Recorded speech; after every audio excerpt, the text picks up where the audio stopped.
கிச்சனில் கேர்லெஸ் கடலைக்கறி எப்படி பண்ணுறது பார்க்கலாம் வாங்க.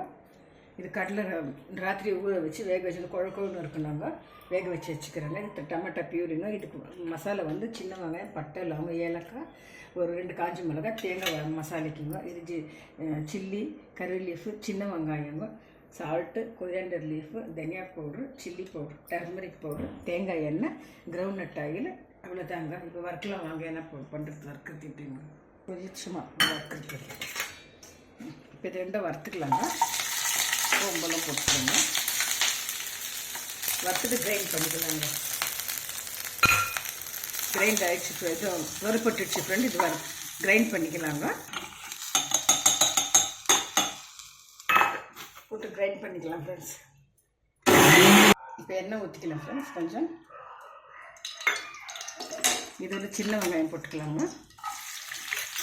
சின்ன வெங்காயம் போட்டு தனியாக போட்டு டர்மரிக் போடுறது, டமாட்டா பியூரிங்க. இப்போ அரைச்சி வேண்டுங்க. கடலைக்கறி ரெடி ஆகிடுச்சுங்க ஃப்ரெண்ட்ஸ். கடலைக்கறி ரெடி பண்ணிகிட்ருக்குறாங்க. நீங்களும் ட்ரை பண்ணுங்கள் ஃப்ரெண்ட்ஸ். இது ரொம்ப நல்லா இருக்குங்க. தோசைக்கு, ஆப்பத்துக்கு, சப்பாத்திக்கு, ரைஸ்க்கெல்லாம் கூட நல்லா இருக்குங்க. நீங்களும் ட்ரை பண்ணுங்கள் ஃப்ரெண்ட்ஸ். தேங்க்யூ ஃபார் வாட்சிங்.